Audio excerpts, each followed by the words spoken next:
Echo को क्रम से, तो ए ओ आई औ, इनको क्रम से ए को आय, ओ को औ, आई को आय और औ को आव आदेश होता है। देखिए क्रम से दिया भी हुआ।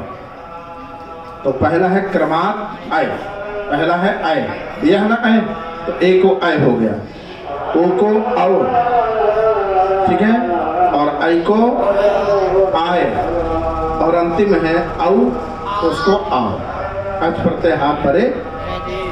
चलिए अब इसी मध्य में सूत्र आया, यथा संख्यमनुदेशः समानाम। तो यथा संख्यमनुदेशः समानाम ये कहता है संबंधी जो विधि है वो यथा क्रमानुसार होती है। तो यथा अव्यय पदम संख्यमनुदेशः प्रथमांतम समानाम षष्ठ्यंतम। इस सूत्र में 3 पद हैं, यथा संख्यमनुदेशः समानाम। क्या है? यथा संख्यमनुदेशः समानाम। अर्थ लिखिए।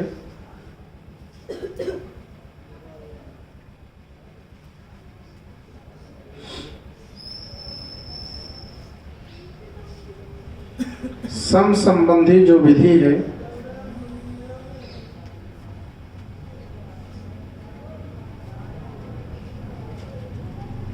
सम संबंधी जो विधि है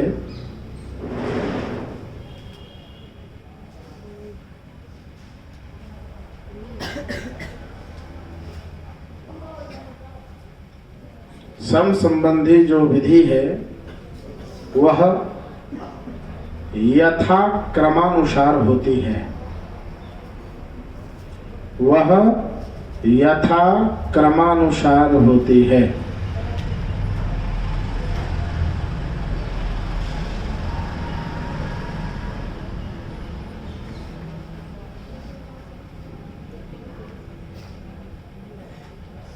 तो सम संबंधी जो विधि है वो यथा क्रमानुसार होती है।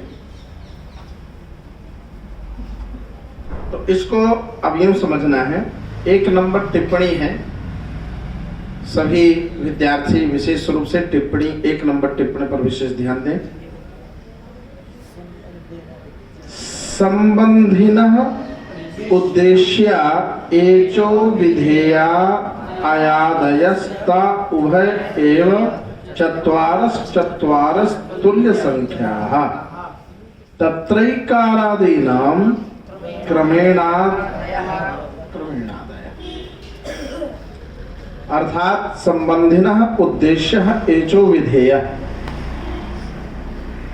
2 चीज पकड़िए, उद्देश्य और विधेय। उद्देश्य कहते हैं जिसके स्थान पर आदेश होता है वो उद्देश्य है। लिखना चाहे तो लिख भी सकते हैं।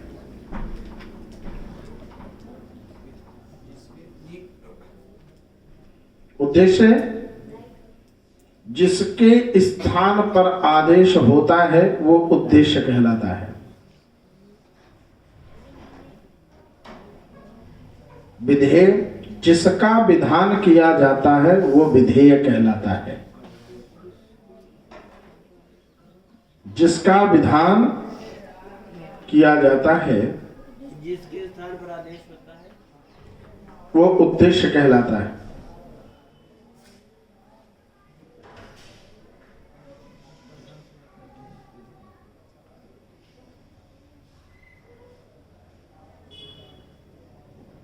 और जिसका विधान होता है वो विधेय कहलाता है।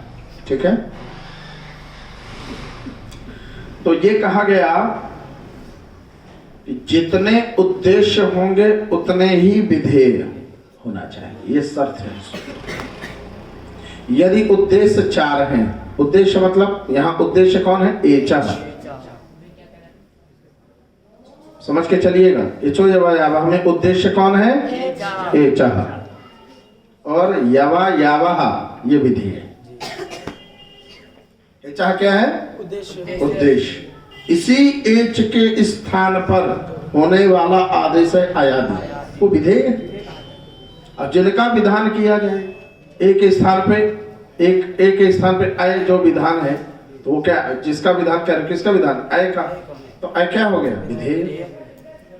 तो जहां करोगे वो उद्देश्य है, और जो होगा वो विधेय। तो एच क्या उद्देश्य हो जाएगा? ए, और ए ओ आई औ ये सब क्या है? उद्देश्य। अविधेय क्या है? अय आव आय आव, ये क्या है? विधेय। ये विधेय जिसका विधान किया जा रहा है। आपने यवा यावा का क्या कर रहे हैं? विधान कर रहे हैं। किसके स्थान पे कर रहे हैं? ये जिज्ञासा होगी एच के स्थान, है ना? तो एच है ना उद्देश्य, यवा यावा विधेयता, ठीक है ना? अचपरता, अचपरे रहते। लेकिन यथासंख्य विधि तभी होती है जब उद्देश्य भी 4 हो और विधेय भी 4 हो। यथासंख्य, यथासंख्य मतलब तुल्य संख्या, उद्देश्य भी 4, विधेय भी 4। तो जहां भी व्याकरण में आपको उद्देश्य 4 और विधेय 4 दिख जाए, वही यथासंख्य विधि। जहां कोई कहता भैया ये 4 चीजें हैं और फिर इस पे ऐसा हो गया यथासंख्य उद्देश्य, तो वहां यथासंख्य विधि लग गया। तो उद्देश्य और विधेय दोनों सम संख्या। मान लीजिए उद्देश्य 3 है, विधेय 4 है, तो क्या सम संख्या होगी? जब सम संख्या नहीं होगी तो सम संख्या न होने से क्या होगा? क्या होगा? यथासंख्य विधि नहीं होगी, सीधी सीधी। इसीलिए लिखा है, देख लीजिए, संबंधिना उद्देश्य। देख लीजिए, पंक्ति को लगाइए, जो हमने बताया वही संस्कृत में लिखिए, रट लीजिए इसको। एचो विधेय, ठीक है ना? इन्होंने क्या कहा? संबंधिना उद्देश्य एचा विधेय, ये एचा में जाएगा। हाँ, संबंधिना उद्देश्य एचा विधेयस्थ अयादय, ठीक है ना? तो विधेयस्थ अय उभय एव, इन दोनों का, उभय यानी दोनों, उद्देश्य और विधेय दोनों। चत्वारस मतलब 4 है, तो चत्वारस 2 बार लिखा कि नहीं? चत्वारस 4 जो है उद्देश्य हो गया, तो 4 विधेय हो गया। तुल्य, देखो आगे लिखा तुल्य, तुल्य जब बराबर हो गया। मामला क्या हुआ? जब बराबर हो गया तो क्या हुआ? संख्या। तुल्य संख्या होने से, तुल्य संख्या होने से तत्रैकार आदि नाम क्रमेण ए को अय, ओ को औ, ऐ को आय, औ को आव, पूरे जगत में हो। अब इसको देख लीजिए, ए कहीं भी आएगा पट से जो है अय, ऐ आय, ओ औ, औ, औ आव, ठीक है ना? हाँ, तो बल्कि आप ऐसा लिख लो, ए ओ आई औ, फिर उसके नीचे लिख लो, है ना? उससे भ्रमित नहीं हो सकते। अय औ आय आव,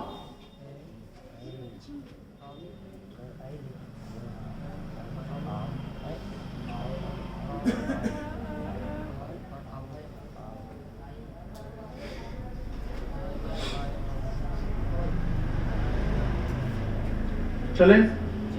प्रयोग दिया हराये, क्या दिया? हराये, हरे अग्रे ए,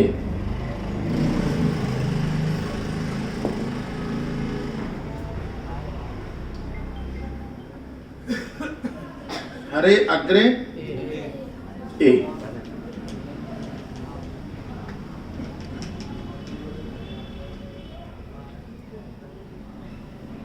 परा सामने कर्षा संहिता से संहिता संज्ञा होगी।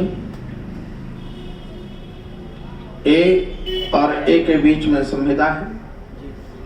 अब यहाँ आपका सूत्र घटाने के लिए आए कि तो आप कभी देखिए कि इक्वेशन भी घटा के देख सकते हैं, नहीं घटेगा, एक नहीं, ई ओ रिल री, है ना, यहाँ ए है, मामला समाप्त।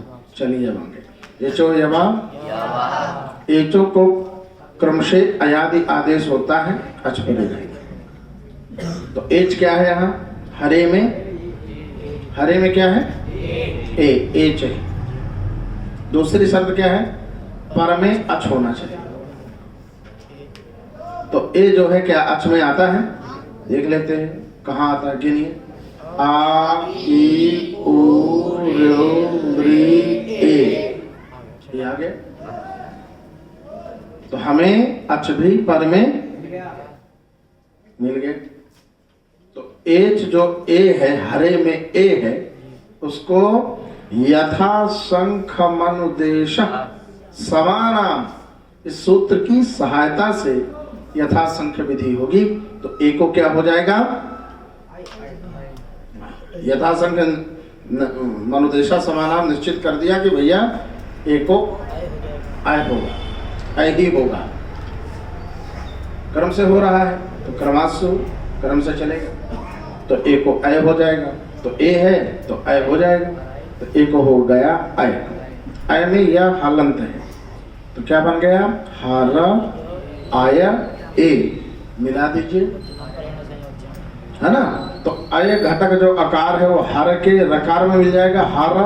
हर ए, यह भी हलंत है तो ए जुड़ जाएगा, हर ए।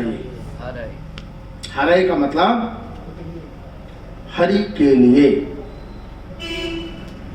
हरये परमात्मने, बोलते हो ना, हरये परमात्मा प्रणत क्लेश नाशाय। देखो हरये परमात्मा नहीं आगे, हरे यानी हरि के लिए, ठीक है ना। जो भी हम कार्य करते हैं भगवान के लिए तो करते हैं, सुबह से शाम तक भगवान के लिए। आज का मनुष्य अपने लिए करता है, यद्यपि वो भगवान के लिए ही है, पर ये क्यों ना मान के किया जाए कि नहीं, ये सृष्टि भगवान के, हम भी भगवान के, और ये कार्य भी भगवान का, और एक क्रिया भी भगवान की। इसीलिए गीता में भगवान कहते हैं, मच्चित्ता मद्गत प्राण बोधयन्तः परस्परम कथयन्तश्च मां नित्यं तुष्यन्ति च रमन्ति च। मच्चित्ता मद्गत प्राण, जिसने अपने चित्त को मदगत कर दिया है। मदगत प्राण, प्राण अत्यंत प्रिय वस्तुनः अस्ति। प्राण जो है बहुत बहुमूल्य वस्तु है। मच्चित्ता मदगत प्राण, मेरे में अपने चित्त को समाहित कर दिया और मेरे में ही अपने आप जो उसका प्राण है, प्राण प्रीतम बोलते हैं ना, प्राण प्रिय, मतलब सबसे प्रिय प्राण ही होता है। कभी किसी घर में आग लग जाए, मान लो लग जाए, पहले वो प्रयास करेगा कि घर में लोगों को बचाया जाए। अब जब उसको ये लगे कि नहीं भैया अब उनको नहीं बचा पाएंगे, तो क्या करेगा? अपने आप को बचाने की कोशिश करेगा, उनको छोड़ देगा। ध्यान रखिएगा इस बात। पहले ऐसा जब लगेगा कि नहीं हम इनको बचा सकते हो तो बचाने का चेष्टा करेगा, लेकिन लगेगा कि नहीं अब खतरा है तो अपने आप को बचाएगा। यही सत्य है। परिस्थिति वसात इसका साक्षात्कार भी हो जाता है। तो सबसे आत्मनस्तु कामाय सर्वम प्रियो भवति। आत्मनस्तु कामाय दारा प्रियो भवति। पत्नी भी प्रिय क्यों है? क्योंकि हमारे लिए कुछ कार्य सेवा करती है, इसलिए। आत्मनस्तु कामाय मित्रों प्रियो भवति, कुछ माल दे रहा है इसलिए जो है मित्र भी प्रिय है ना। रुपए पैसा देना बंद कर दे, फिर देखना मित्र हो जाएगा। तो आत्मनस्तु कामाय आत्मा प्रियो भवति। इसलिए अंत में बोल दिया उपनिषद ने कि आत्मनस्तु कामाय सर्वम प्रियो भवति। मतलब अपने आत्मा के प्रियता के लिए सब कुछ अच्छा लगता है। यदि आत्मा के अनुकूल नहीं है, प्रतिकूल है, तो वो अप्रियो भवति न प्रियो भवति। समझ गए? यही सत्य है।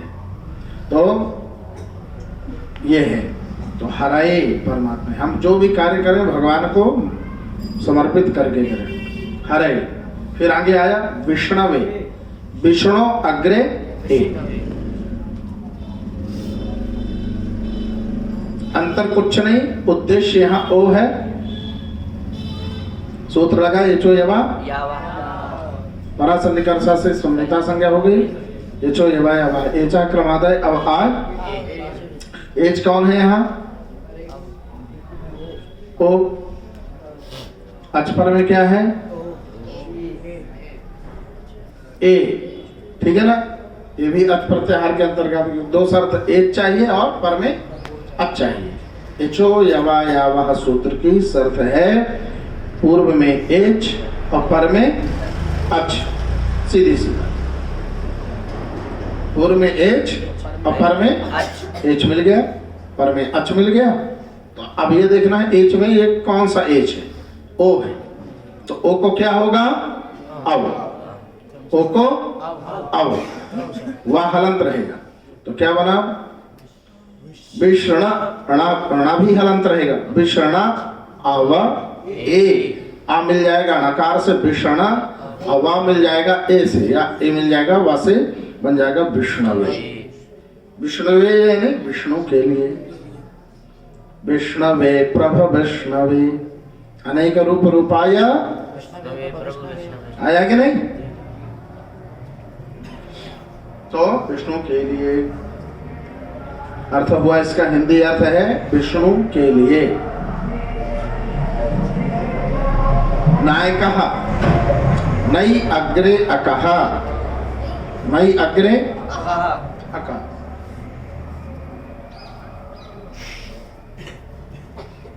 लिखिए नई अग्रे अकः।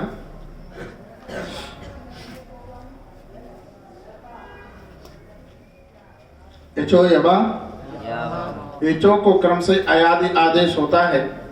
अच परे एच क्या है यहाँ?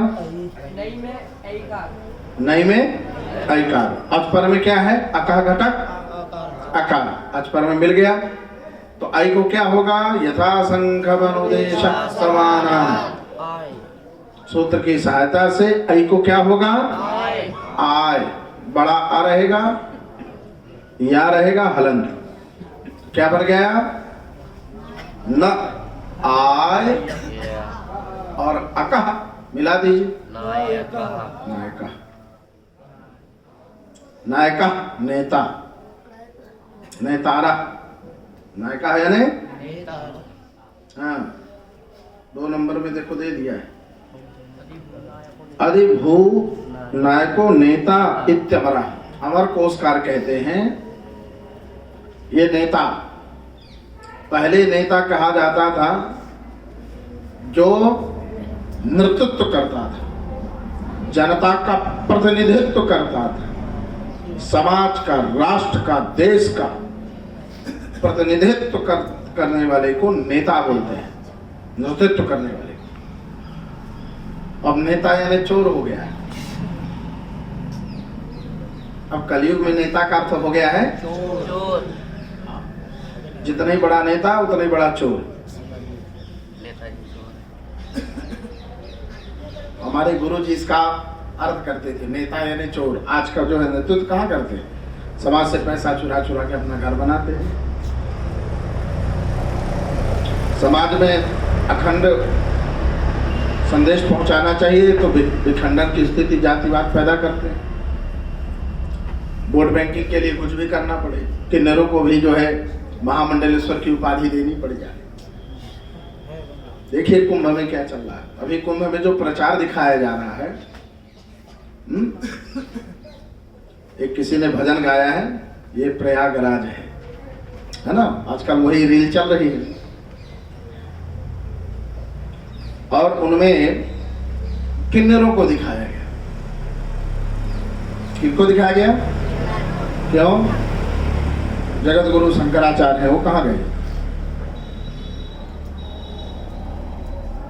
महामंडलेश्वर है, कहाँ गए? अखाड़ा परिषद के जो महंत हैं वो कहाँ गए? द्वादश जो है हमारे आमनाएं हैं वो कहाँ गए? है ना? बामन पीठ है, कहाँ गए? तो ना तो, है ना, 4 धाम 52 द्वार हैं, 52 द्वार, अलग अलग द्वारों के आचार्य हैं। आचार्य मंडलेश्वर, महामंडलेश्वर जगत गुरु की उपाधि से समलंकृत जो संत हैं, महात्मा, विभूतियां हैं, वो सब कहाँ गई? तो उसमें नहीं दिखाया जा रहा। उसमें किन्नरों को ही, अभी आपने देखा होगा, टोटल किन्नरों का जो है जुलूस निकला है, नया ट्रेंड। तो ये हमारे सनातन धर्म के, हमारी भारतीय आर्य परंपरा के विरुद्ध है।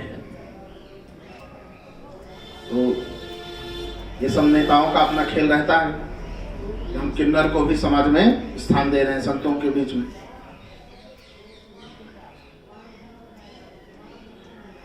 अब कुछ दिन में जो है नेताओं का भी कुंभ होने लग जाएगा, नेताओं का भी जुलूस चलेगा। तो भारतीय आर्य मर्यादा को विखंडित करने का षड्यंत्र है। तो आजकल के जो ये नेता हैं, चोर हैं। देश का अखंड राष्ट्र के निर्माण में इनकी कोई भूमिका नहीं है और विखंडन पैदा करके वोट बैंकिंग, ये सही नहीं है। इसका सभी भारत के समस्त नागरिक मिलकर के इसका विरोध करना चाहिए।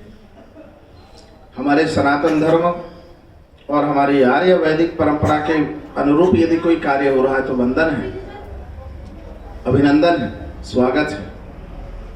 लेकिन हमारी आर्य मर्यादा के विरुद्ध यदि कोई कार्य होता है तो हम कथमपि उस चीज को बर्दाश्त नहीं कर सकते हैं, चाहे वो कोई भी हो। आर्य मर्यादा ही हमारी पहचान है, हम अपनी पहचान को नहीं मिटा सकते। और जो भी ऐसा करता है उसका भी कल्याण निहित नहीं है इसमें। इसलिए जो मर्यादित है, जो जहाँ की प्राचीन परंपरा से चला आ रहा है, वही प्राचीन परंपरा से चलना है ना। तो नायिका है यानी नेता, नेतृत्व, कुशल नेतृत्व करने वाला पहला नेता, है ना। नेता का जो हमारे आचार्यों ने अर्थ निकाला है वो क्या लिखा है, देखो, आदि भू नायक, मतलब पृथ्वी का नायक कहा गया है, ऐसा नहीं है। पृथ्वी भू नायक, नेता हमारा अमर पुरस्कार कह रहे हैं। भू नायका क्या है? तो सोचो, भू यानी पृथ्वी, उसका नायक। तो नायक हमको भगवान यदि कोई दायित्व देता है तो ये समझो कि ठाकुर जी हमको नेतृत्व दिया है, उस नेतृत्व को हम कुशलता पूर्वक निभाएं। यदि हमें आचार्यत्व का पद दिया है किशोरी जी ने, तो हमें उसे कुशलता पूर्वक निभाएं। उसके प्रति चोर न, ये है नायिका का अर्थ, भू नायिका। चलिए आगे आया पावकः, पौ अग्रे अकः।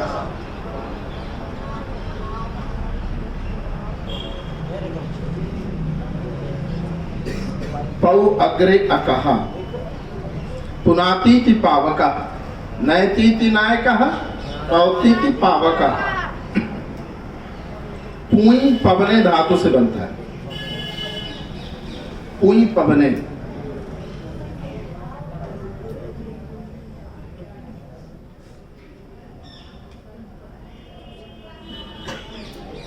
तो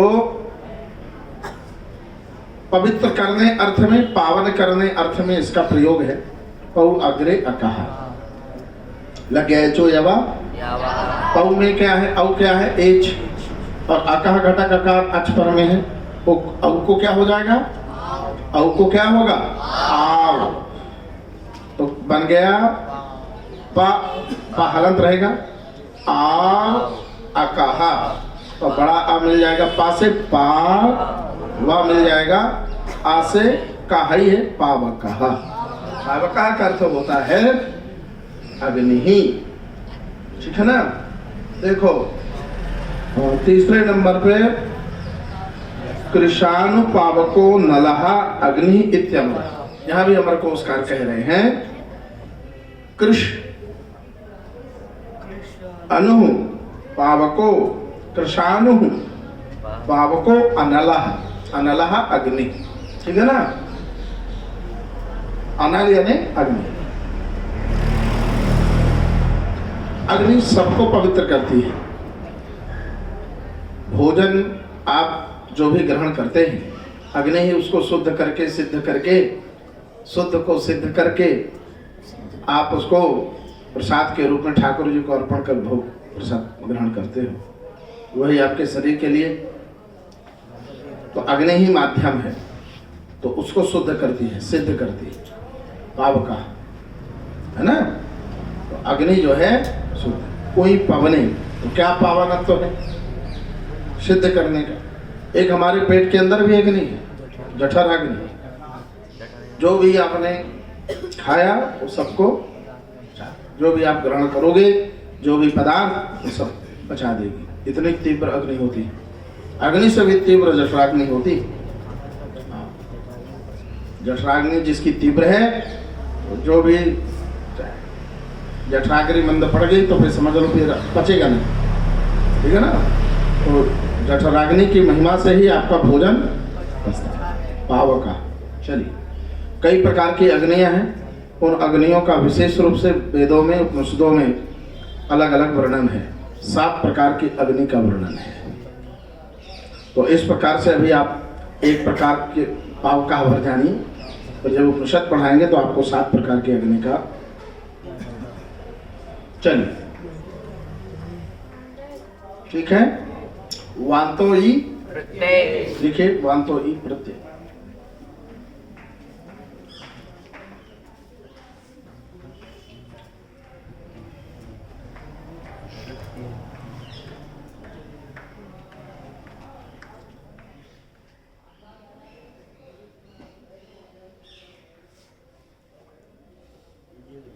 वांतः प्रथमांतम,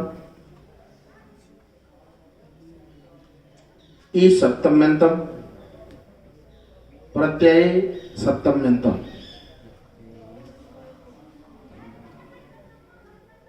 ई सप्तम्यंतम, प्रत्यय सप्तम्यंतम। सप्तम्यंतस्य सप्तम्यंते अन्वय, सप्तम्यंत का सप्तम्यंत में अन्वय हो गया, तो अर्थ बना ई प्रत्यय, मतलब यकार आदि प्रत्यय। देखो वही वृत्ति में लिखा होगा, तो यकार आदौ,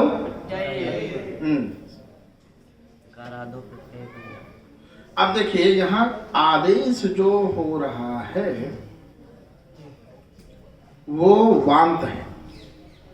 वांत कहते वह है अंत में जिसके, वकारः अन्ते एशान्ते इति वान्तः, ठीक है ना। वकार है अंत में जिसके, वो है वांत। तो ऐसा आदेश जो वांत है। तो अब देखिए, अभी आपने ये चो आवाह में यांत भी है, वांत भी है। ए ऐ यांत है, ओ औ वांत आदेश। तो देखिए, सूत्रकार महर्षि पाणिनि जी ने लंबायमान ओ औ नहीं कहा, सीधे वांत ही कही। तो वांत कह दिया तो वांत आदेश ओ और औ, वांत आदेश और यांत आदेश ए और, इसलिए वांतो ई प्रत्यय। देखो सूत्र कितनी विस्तृत बात को कितने संक्षेप में, यही ऋषि का विज्ञान है। सूत्र का अर्थ क्या? अल्पाक्षरम असन्निग्धम सारवत विश्वतो अस्तोभमन मध्यम च सूत्रम सूत्र।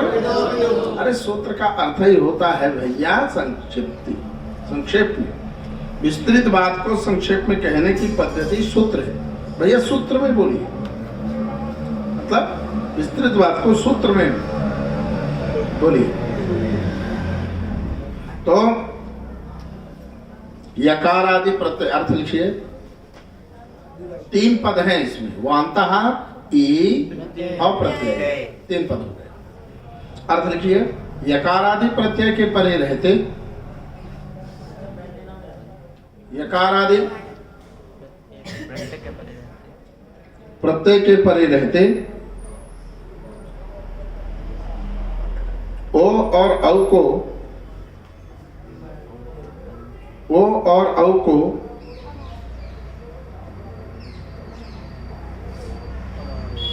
ओ और औ को, अब यहां भी उद्देश्य 2 हैं तो विधेय भी यथासंग विधि यकार आदि प्रत्यय के परे रहते ओ और औ को क्रमशः अव और आव आदेश होता है। बस यहाँ वहां निमित्त अच परे था और यहाँ निमित्त क्या है? यकार आदि प्रत्यय परे, पर में या होना चाहिए। चलिए, तो पहला प्रयोग दिया गव्यम, गव्यम बनाया है। तो गव्यम गो अग्रेयम, गो अग्रे लिखिए।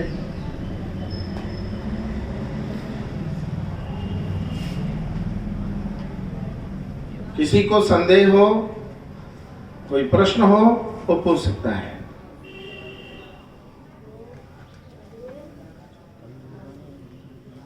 गो अग्रेयम,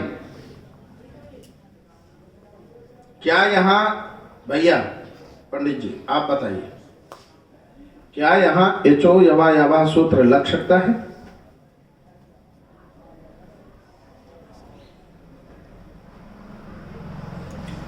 क्या एचो यवा यवा सूत्र लग सकता है? यदि हां तो क्यों, यदि ना तो क्यों?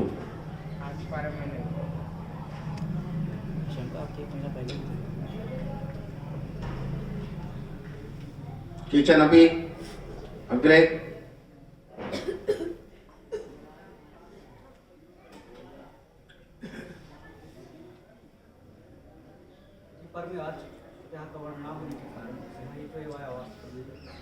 बहुत से तालियां। देखिए छोटा बच्चा बचाता तो और थोड़ा सा होता, हाँ, लेकिन भैया तो समझते ही हैं। ठीक है, बैठिए। तो क्या नहीं है? अच पर में, अच प्रत्यय पर में ना होने से एज तो है एज है? कई लोग कह रहे हैं पीछे वाला कह रहा नहीं। अरे भैया गो अग्रे जब यम है तो गो में ओ जो है एच है, अच पर में नहीं। ठीक है, उसके लिए ये विधान है, इसीलिए अलग से सूत्र बनाना पड़ा। तो देखिए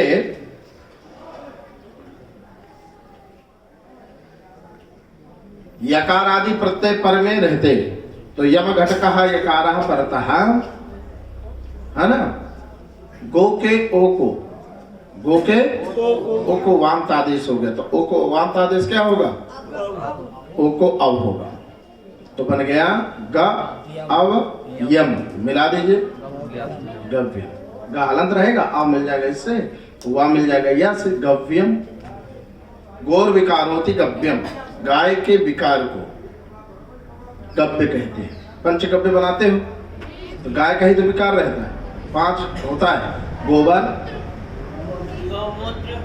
पहले दूध दही घी, गोबर गोमूत्र, 5 हो गए, इसी को पंचगव्य बोलते हैं। पंचगव्य पान करने वाले को कभी जीवन में कैंसर जैसे असाध्य रोग नहीं हो सकता।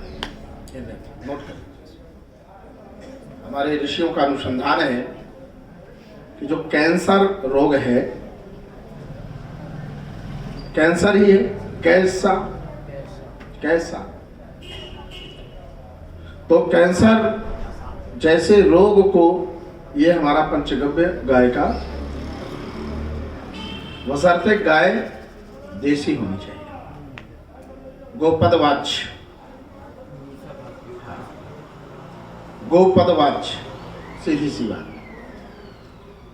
गवय पद, गोपद जो है गाय, जो तर्क न्याय में शासनादिमत्व, गोत्वम इत्यादि से कहा गया है, वही शासना वाली गाय, ठीक है। जर्सी गाय का हम नहीं कहेंगे पंचगव्य, पता चले। अरे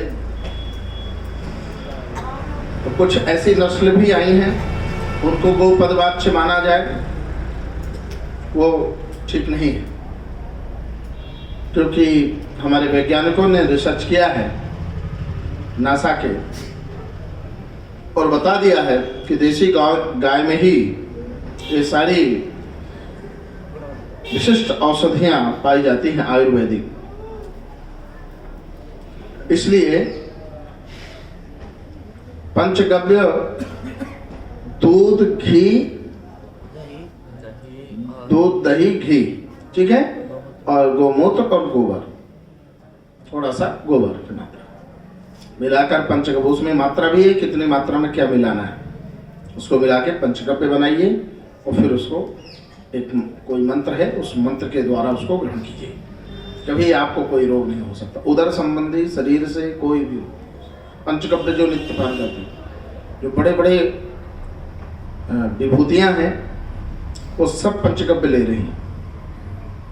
जो विभूतियां हैं, संत हैं, जो गो के महत्व को, पंचगव्य के महिमा को जानते हैं, वो सब, अब चूंकि प्रसंग आ गया इसलिए मैं बोल दिया। गव्य गौर विकारोति गोप यशोर यत् से यत् प्रत्यय होकर के सूत्र ही है गोप यशोर यत्। जब आप कर्दंत पढ़ोगे तो कर्दंत प्रकरण में गोप यशोर यत् गव्यम, गौर विकारोति गव्यम, यत् प्रत्यय होता है, विकार अर्थ में यत् प्रत्यय। कृदंत खोलिए, कृदंत में सूत्र है, क्योंकि आप लोग कृदंत में पढ़े नहीं। गोपयसोर्यत सूत्र है, गोपयसोर्यत।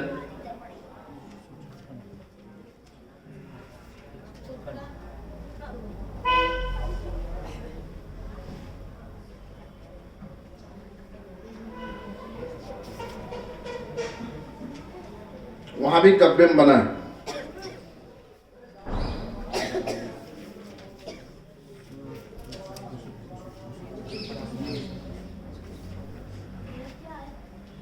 गौर विकारोति गव्यम सूत्र है, गोपयसोर्यत। गो में ओ से देखिएगा तो आ जाएगा गकार।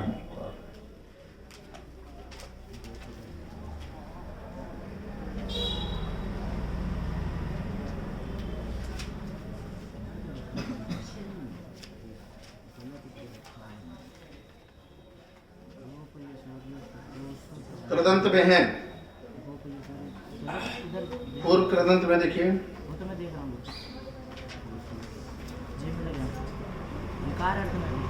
हाँ, ये 210 पृष्ठ पे, 210 पृष्ठ पे। अच्छा अच्छा, ये हमारे ख्याल से लगता है तद्धित में। नहीं, शैसिक के बाद। हाँ हाँ, वही तद्धित ही है। वो विकारार्थक है, वो 210 नंबर पेज पर है। 210 गोपयसोर्यत के नीचे है गव्यम पयस्यम बनाया है। बना है कि नहीं? इसी सूत्र से यत प्रत्यय हुआ है, ठीक है ना, गव्यम। अब चूंकि क्या है कि अभी आप लोग शुरुआत कर रहे हैं तो बड़े प्रकरण को मैं स्पर्श नहीं कर रहा हूँ। ठीक है, चलिए, तो बन गया गव्यम। इसी तरह से नाव्यम, नव अग्रे यम, तो एच हो गया औ और यकार आदि प्रत्यय पर में मिल गया यम घटक यकार, तो औ को क्या हो गया आव, तो ना आव यम मिला दीजिए नाव्यम। नावा तार्यम तरणीयम जलम, नाव के द्वारा जो तारती है, तरणीयम जलम, जल से जो तार दे, है ना, तो नौका के द्वारा जल से तारने योग्य अर्थ में नाव्य। इसलिए 5 नंबर टिप्पणी पर दिया है, पढ़ लीजिए। अच्छा, वही दिया है। नौकया तार्यम तरणीयम जलम, ये देखिए, तो नौका के द्वारा जल नहीं है तो क्या नौका का क्या काम? जल से ही तारने के लिए नौका बनाई गई है। ठीक है जल ही नहीं है तो फिर क्या नौका, वैसे तर गया वो। अगाध जल राशि से पार जाने के लिए नौका सहारा है। तो नौकया तार्यम तरणीयम, नौका के द्वारा जो तारा जाए ऐसा, ठीक है ना, नाव्य। ठीक है, आज इतना ही। कल होगा अध्वा परिमाणे च गव्येति। सर्वे भवन्तु सुखिनः।